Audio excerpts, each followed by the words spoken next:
Hello बच्चों, आज हम 9th क्लास का चैप्टर जीवन की मौलिक इकाई कोशिका के बारे में अध्ययन करेंगे। हमने पिछले वीडियो में आपको बताया था कि कोशिका क्या होती है, कोशिका की खोज किसने की थी, कोशिका के प्रकार जिसमें पादप कोशिका और जंतु कोशिका शामिल थी। फिर उसके बाद में हमने कोशिका का संरचनात्मक संगठन पढ़ा जिसमें कोशिका भित्ति पढ़ी थी, कोशिका झिल्ली के बारे में हमने अध्ययन किया और लास्ट में हमारा एक टॉपिक था अंतःप्रतवी जालिका, उसके बारे में अध्ययन किया था।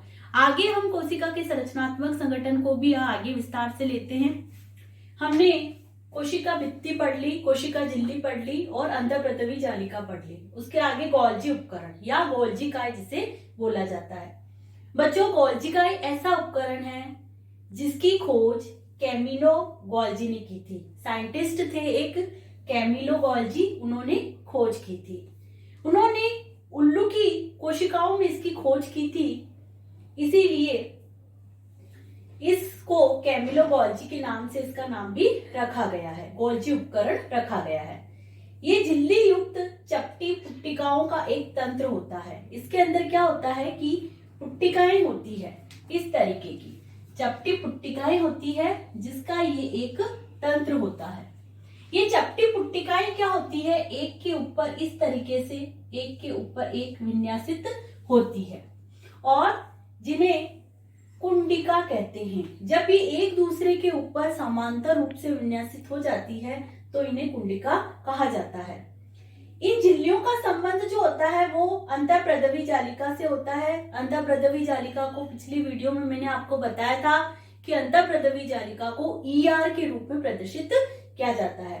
तो उक्त झिल्लियों का संबंध ईआर यानी कि एंडोप्लाज्मिक रेटिकुलम से होता है। ईआर में संश्लेषित पदार्थ गोल्जी काय में संग्रहित किए जाते हैं। एंडोप्लाज्मिक रेटिकुलम में जितने भी पदार्थ होते हैं वो सारे किसमें, गोल्जी काय में संग्रहित किए जाते हैं। जब गोल्जी काय में इन पदार्थों का संग्रह हो जाता है तो कोशिका के बाहर तथा कोशिका के अंदर विभिन्न क्षेत्रों के अंदर इन्हें भेज दिया जाता है। यानी कि गोल्जी उपकरण का कार्य क्या है कि जो कोशिका के बाहर और कोशिका के अंदर जो एंडोप्लाज्मिक रेटिकुलम के द्वारा संश्लेषित पदार्थ है उनको एक स्थान से दूसरे स्थान पर भेज देना है। गोल्जी उपकरण के द्वारा लाइसोसोम का निर्माण भी किया जाता है। अब लाइसोसोम क्या होता है उसके बारे में हम आगे देखते हैं। तो बच्चों, आपको गोल्जी उपकरण समझ में आ गया होगा। इसकी खोज कैमिलो गोल्जी ने की थी। ये पुट्टिकाएं होती है चपटी जो एक दूसरे के समांतर रूप से अवस्थित होती है, तो फिर उन्हें कुंडिका कहा जाता है। और इन जो झिल्लियां होती है इसका उसका संबंध एंडोप्लाज्मिक रेटिकुलम से होता है। जितने भी पदार्थ एंडोप्लाज्मिक रेटिकुलम में संश्लेषित किए जाते हैं वो सारे गोल्जी उपकरण में संग्रहित कर दिए जाते हैं और वहां से कोशिका के बाहर और कोशिका के अंदर इन क्षेत्रों में भेज दिया जाता है। गोल्जी उपकरण के द्वारा ही लाइसोसोम को बनाया जाता है। अब लाइसोसोम क्या है? लाइसोसोम एक झिल्ली युक्त होता है जिसके अंदर बहुत सारे पाचक एंजाइम पाए जाते हैं। क्या पाए जाते हैं इसके अंदर? पाचक एंजाइम। पाचक एंजाइम क्या होते हैं? जो भोजन का पाचन करते हैं और कई चीजों के पाचन करने में भी सहायक होते हैं। इसमें आर इसमें पाए जाने वाले एंजाइम को बनाते हैं। अब ये जो एंजाइम है वो किसके द्वारा बनते हैं? मैंने आपको पिछले वीडियो में बताया था कि एंडोप्लाज्मिक रेटिकुलम के दो भाग होते हैं, आरईआर और एससीआर। आरईआर को रफ एंडोप्लाज्मिक रेटिकुलम कहते हैं। तो जो रफ एंडोप्लाज्मिक रेटिकुलम है उनसे ही इसके अंदर जो एंजाइम पाए जाते हैं उनका निर्माण किया जाता है। अब टूटे फूटे भागों को पाचित करके कोशिका को साफ करता है। लाइसोसोम क्या करता है कि शरीर के अंदर बहुत सारी जो टूट फूट होती है, जैसे मृत कोशिका है, वो कोशिकाएं जो होती है, नई कोशिकाएं बनती है तो पुरानी कोशिकाएं मृत हो जाती है। उन मृत कोशिकाओं को ये लाइसोसोम क्या करता है? पाचित कर देता है। कुछ बैक्टीरिया हमारे शरीर के अंदर प्रवेश कर जाते हैं तो इन बैक्टीरिया को नष्ट करने का कार्य भी ये लाइसोसोम करता है। कभी कभी इसकी जो सेल्स होती है वो मृत हो जाती है, पुरानी हो जाती है, तो ये क्या करता है? उस सेल्स को पाचित कर लेता है, यानी अपनी ही सेल्स को ये पाचित कर लेता है। इसीलिए इसे आत्मघाती थैली भी कहा जाता है और इंग्लिश में इसे सुसाइड बैग कहा जाता है, क्योंकि खुद की थैली को खुद ही खा लेता है, इसीलिए इसे सुसाइड बैग भी कहा जाता है, आत्मघाती थैली कहा जाता है। इस प्रकार लाइसोसोम का कार्य क्या हो गया? लाइसोसोम का कार्य होता है टूटे फूटे भागों को पाचित कर कोशिका को साफ करना। ये क्वेश्चन आता है कि लाइसोसोम को आत्मघाती थैली क्यों कहा जाता है, क्योंकि अपनी सेल्स को पाचित कर लेता है, जब मृत हो जाती है तो इसलिए इसको आत्मघाती थैली कहा जाता है। अब आगे बच्चों हमने गोल्जी उपकरण पढ़ लिया, लाइसोसोम पढ़ लिया, अब आगे देखते हैं।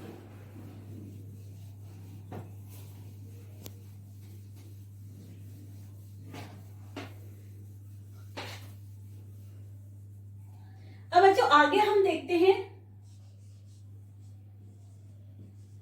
माइटोकॉन्ड्रिया।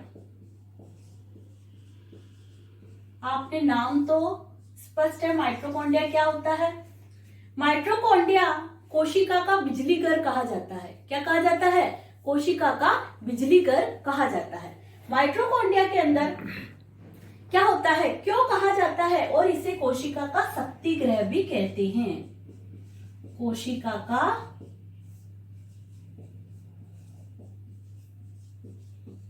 शक्ति गृह कहते हैं, कोशिका का बिजली गृह कहते हैं, बिजली घर कहते हैं।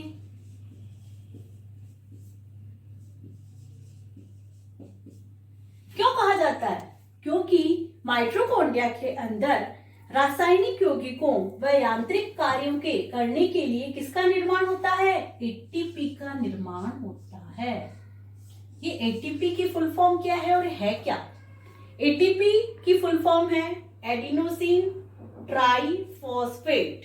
क्या नाम है, बुक में इसका नाम दे रखा है और मैं जो बोल रही हूँ उसको भी आप अपनी कॉपी में नोट कर सकते हैं।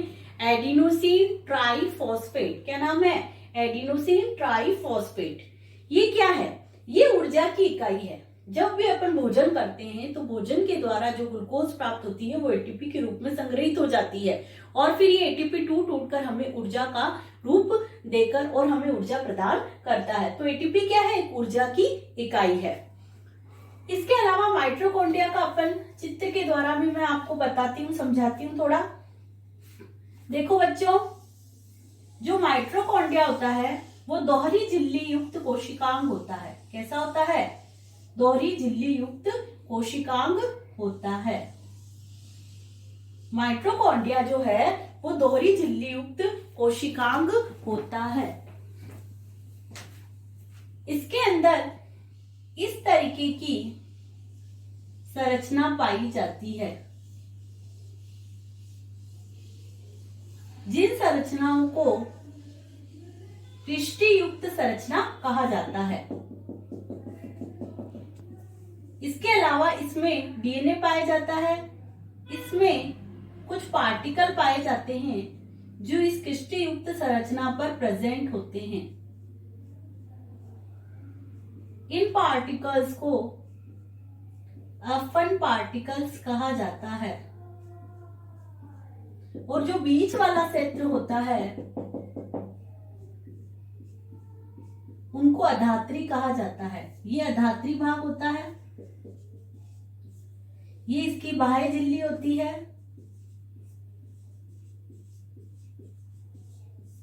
ये इसकी आंतरिक झिल्ली होती है,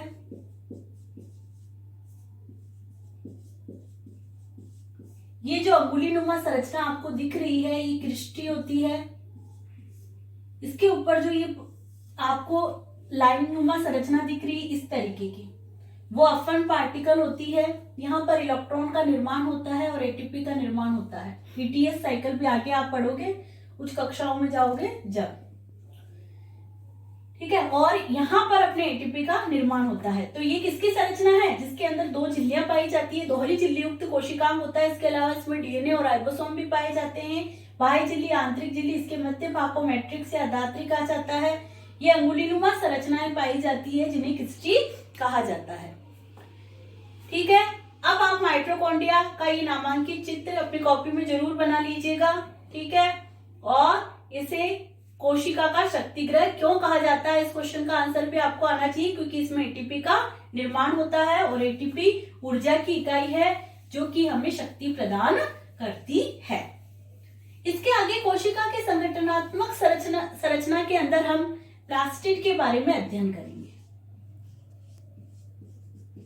प्लास्टिड जो होते हैं जिन्हें क्लोरोप्लास्ट कहा जाता है, ये हमेशा प्लांट सेल के अंदर होती हैं।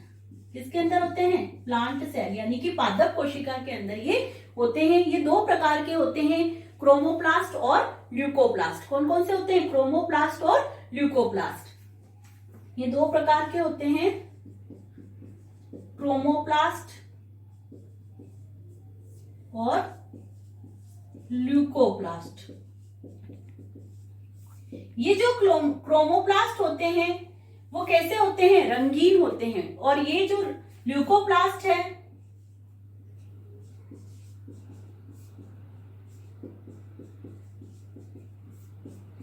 ये ल्यूकोप्लास्ट जो होते हैं वो रंगहीन होते हैं। इसके अलावा इसके अंदर भी डीएनए प्लस राइबोसोम पाए जाते हैं, यानी कि जो प्लास्टिड होते हैं वो प्लांट सेल्स के अंदर ही पाए जाते हैं। इसके अलावा इसमें दो प्रकार के प्लास्टिड है, क्रोमोप्लास्ट और ल्यूकोप्लास्ट। क्रोमोप्लास्ट जो होते हैं रंगीन होते हैं, जैसे आप कहीं देखते हो, गाजर में देखते हो, आप शिमला मिर्च लाते हो तो आपको येलो कलर की शिमला मिर्च भी मिलती है, रेड कलर की शिमला मिर्च भी मिलती है। उसके अंदर क्या पाया जाता है? क्रोमोप्लास्ट। इसके कारण वो रंगीन दिखाई देती है। जबकि मूली को देखो कैसी होती है, वो व्हाइट। तो उसके अंदर रंगहीन कलर किसके कारण आता है? ल्यूकोप्लास्ट के कारण आता है। तो ये जो प्लास्टिड होते हैं वो प्लांट सेल्स के अंदर पाए जाते हैं। दो ही कोशिकांग ऐसे हैं जिसमें डीएनए पाया जाता है, एक तो माइटोकॉन्ड्रिया हो गया और एक अपना प्लास्टिड हो गया जिसके अंदर डीएनए पाया जाता है। बाकी कोशिकांगों के अंदर किसी में भी इस तरीके का डीएनए नहीं पाया जाता है। इसके आगे हम इसकी संरचना भी देख सकते हैं बच्चों। जब प्लास्टिड की बात करें तो इसके अंदर इस तरीके की संरचना पाई जाती है। इसके अंदर बच्चों इस तरीके की संरचना पाई जाती है, सिक्के नुमा संरचनाएं होती है, जिन्हें क्या बोलते हैं? थाइलेकॉइड। थाइलेकॉइड। ये थाइलेकॉइड जो होते हैं वो आपस में किसी संरचना से जुड़े रहते हैं, जिन्हें स्ट्रोमा कहा जाता है। ये स्ट्रोमा भाग है। और ये जो एक दूसरे को जोड़ते हैं ये कहलाता है ग्रेनम। ये भाग जो होती है वो स्ट्रोमा कहलाती है और ये पूरी संरचना थाइलेकॉइड कहलाती है और इन दोनों को जोड़ने वाला भाग ग्रेनम कहलाता है। और ये दोहरी झिल्ली युक्त कोशिकांग होता है।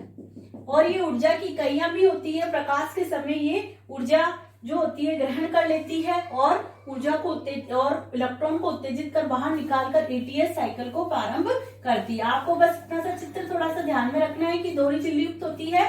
इसके अलावा इसमें डीएनए भी पाया जाता है। आगे हम देखते हैं कोशिका के संरचनात्मक संगठन में रसधानियां।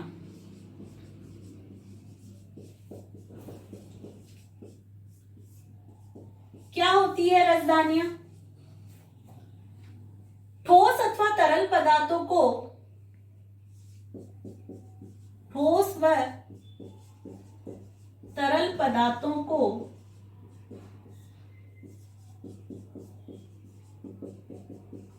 संग्रहित करने का कार्य रसधानियां करती है। यानी कि ठोस व तरल पदार्थों को संग्रहित करने का कार्य रसधानियां करती है। प्लांट सेल में ये बहुत ज्यादा होती है। इस तरीके की बड़ी बड़ी रसधानियां पाई जाती है।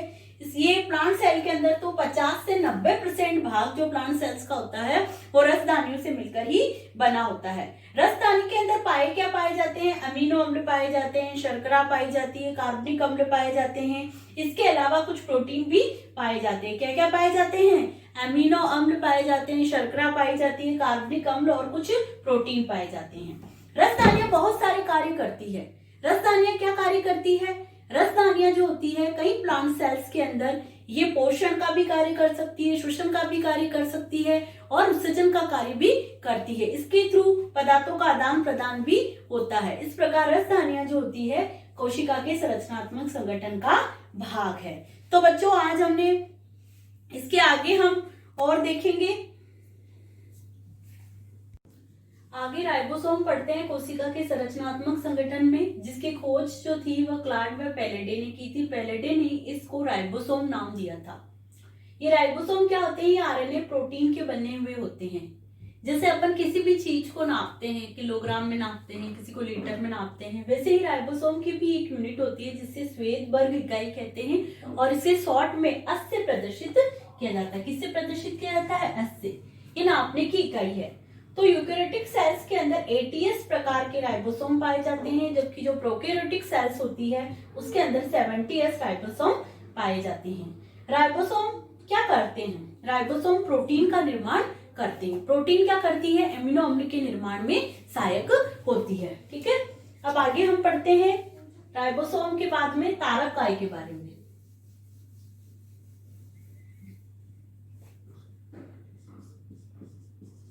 तारक काय।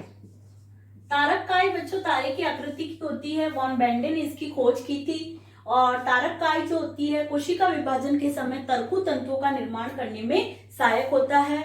और इसके बारे में केवल जंतु कोशिका के अंदर पाया जाता है, पादप कोशिका के अंदर नहीं पाया जाता है। इसीलिए अंतर करने में भी तारक काय सहायक होता है कि ये केवल जंतु कोशिका में पाया जाता है, प्लांट सेल्स के अंदर ये नहीं पाया जाता है।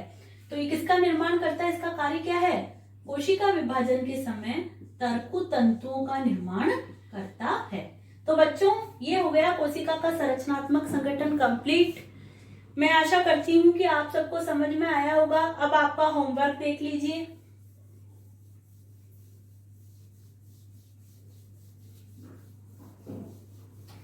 होमवर्क आपका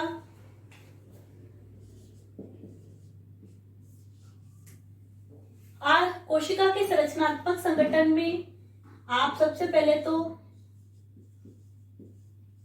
माइटोकॉन्ड्रिया का नामांकित चित्र बनाइए। माइटोकॉन्ड्रिया का नामांकित चित्र बनाइए। दूसरा क्वेश्चन आप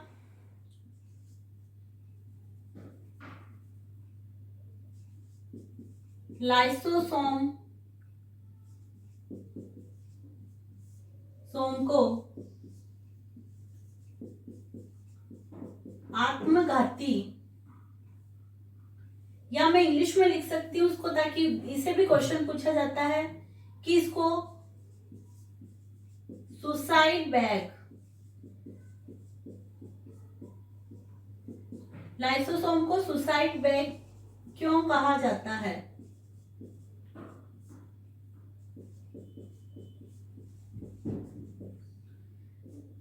तीसरा क्वेश्चन तारक काय क्या है? चौथा क्वेश्चन राइबोसोम की दो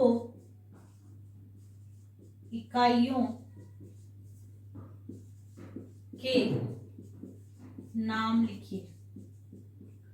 अब आप ये क्वेश्चन अपनी कॉपी में करना। ठीक है, थैंक यू।